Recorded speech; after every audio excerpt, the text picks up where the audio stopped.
Hola, ¿qué tal? Soy Matías Rebolledo y estamos aquí en la Seminci de Valladolid, en esta 70ª edición de la Semana Internacional del Cine aquí en Pucela, en las tripas del Teatro Calderón. Yo soy Matías Rebolledo y estamos entrevistando hoy a todo lo que pase por aquí, lo mejor del talento nacional e internacional de la Seminci. Hoy vamos con este cuarto día, ya quinto, no sé cuántos días llevamos aquí en Valladolid, con el director Sergei Loznitsa, director de Dos Fiscales. Welcome, sir. How are you doing today? Buenos dias. I'm okay. Thank you. Thank you. Welcome to our set. First of all, thank you for your time. And I wanted to ask you, you are no strangers to Spain. You've been here several times. So, do you feel like, how do you feel about how we see your films? We see your picture. It seems that you are very loved here in Spain, your films. Yes, but I don't know how you see my films because this knowledge belongs to you and to Spanish people. But I can feel that yes, my films here people, not all, but quite a lot. They love. Yeah. Mhm. I was telling you just before the interview, we actually met each other in Madrid in 2022. It was before the invasion of Ukraine. You've been one of the best voices that has been documenting all the horror and everything that's been happening in Ukraine. So I wanted to ask you, taking you back then to 2022, did you think it was going to be this bad? Yes. Oh. It was not a surprise for me. And I already about this war which will be in future. I already mentioned when and talked with people when I shot my first feature film in 2009, and I asked them what they will do if Russians attack Ukraine, and most of them laugh, you know. No, but nobody, or maybe, the biggest part of population did not expect that.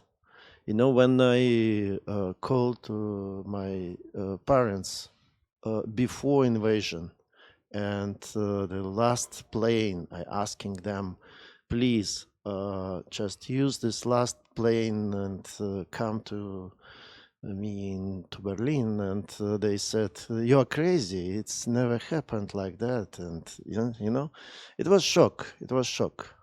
When they crossing border after that, and I met them in Poland on the border with Ukraine. I met them in a village exact on the border. They did not recognize me. Such a shock. Wow. So when I say to my father, "Hello, how are you?" He said, "Yeah, I'm okay, but who are you?" It's funny and very tragic It's because horrible. it was so shocked for them and for many people. I can imagine Wow. that Russians bombed Kiev and other cities, and so this is horrible, but it was predictable. It was predictable.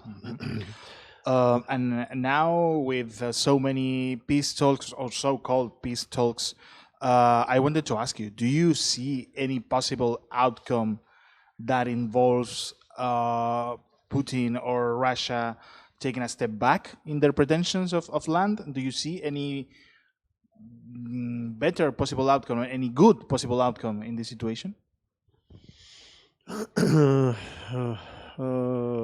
No, I'm not a prophet, but so far I didn't see any good.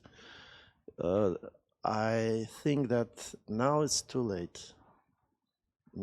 Was a moment when in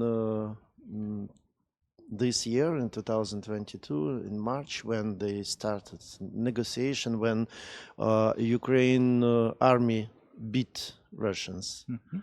So, and made a huge damage to them and stop them. And they understand that for 3 days they cannot achieve these goals, the occupied Ukraine, and they cannot, occupied country and change government and authorities, and it was a moment when was possible. I think maybe I also didn't have enough information, but I think that it was a moment. Now it's too late because this war moved too far, and now what they doing? They completely destroyed this infrastructure, like heating infrastructure, electric infrastructure, and everything. They destroyed this hydroelectric station and many things which necessary for keeping the normal condition of life. Even in big cities, it will be a very, very difficult how to they will survive in this winter. I don't know. Because before, in first year, as I understand, it was not this kind of goal to destroy it all economic and everything, all factories, all industry, which created during 70 years in Soviet time. I don't know who will rebuild this territory. So, and from other side, like Western world, which can help,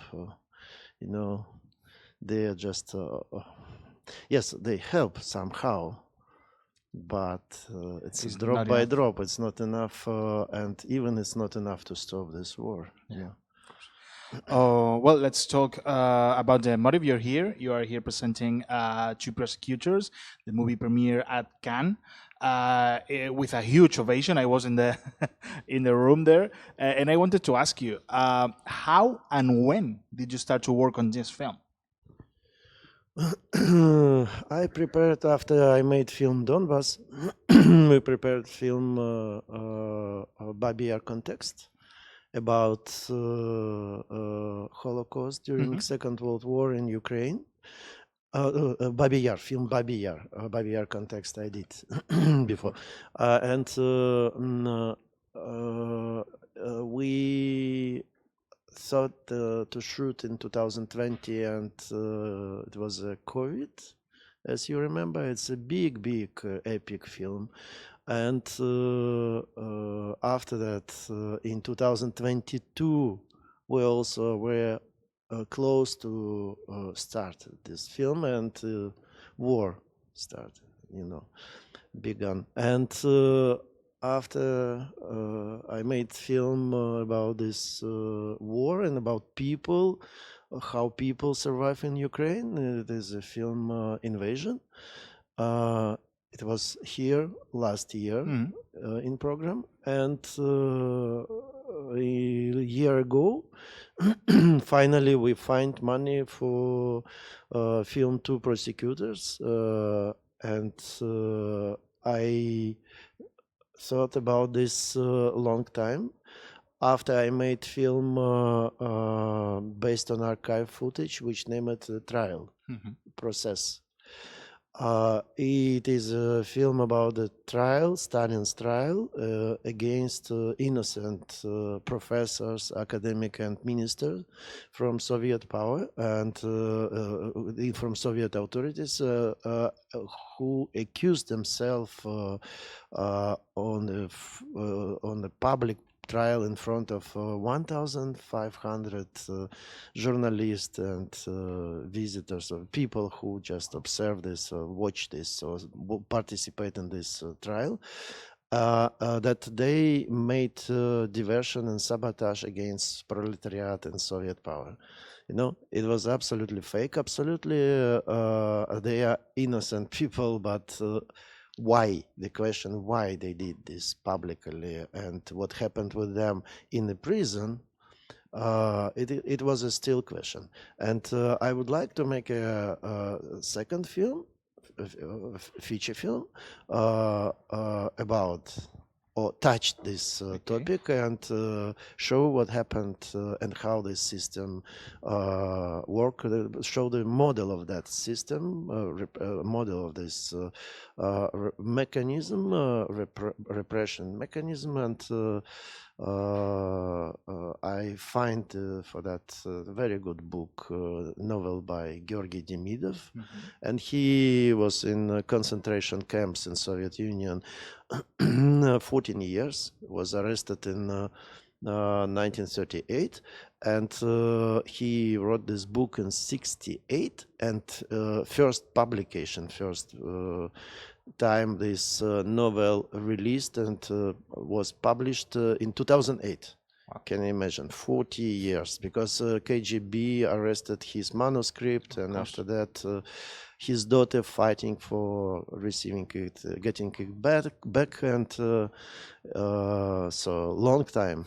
But as a physicist, he was a physicist. He just not only telling the story of young prosecutor and his destiny, but also described model of that system, repression system. I wanted to ask you about the mere concept of paranoia, which can be felt all along the film. And I wanted to ask you about the work with Alexander Kornyev. What did you ask of him in order to portray this character? It's so complex. It's afraid at times, it's brave, and then, yeah, it starts to feel paranoid about this whole situation with reason, but how did you manage to find the right tone in order to tell a story about paranoia in a way? Yes, but paranoia, this is what you feel when you watch this film.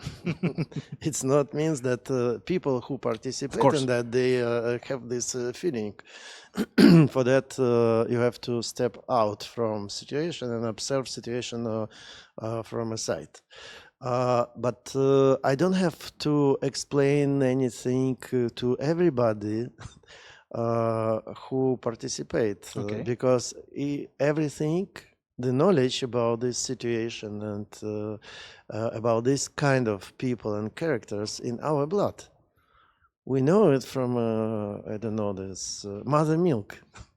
When you live in this society, I'm growing in Soviet Union, and when you know the destiny of your relatives, and this kind of repression touched almost all families. You know, it's millions, tens millions people who